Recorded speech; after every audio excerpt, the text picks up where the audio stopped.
Hi, my sweet peeps. This is your kiss for today. Keep it simple spirituality. Let's go for the low-hanging fruit, which is breath. Breath gets us calm, gets us connected to our higher mind.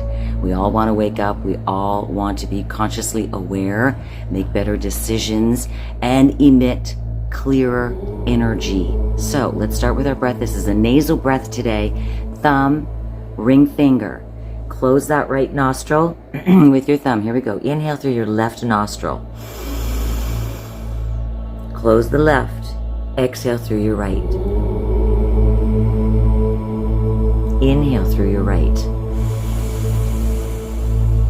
Close the right. Exhale through your left. Close your eyes if you want to. Inhale through your left. Close your left. Exhale through your right. Inhale through your right.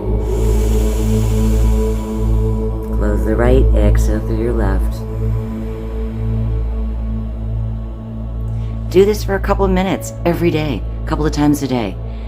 There's your kiss. See you soon.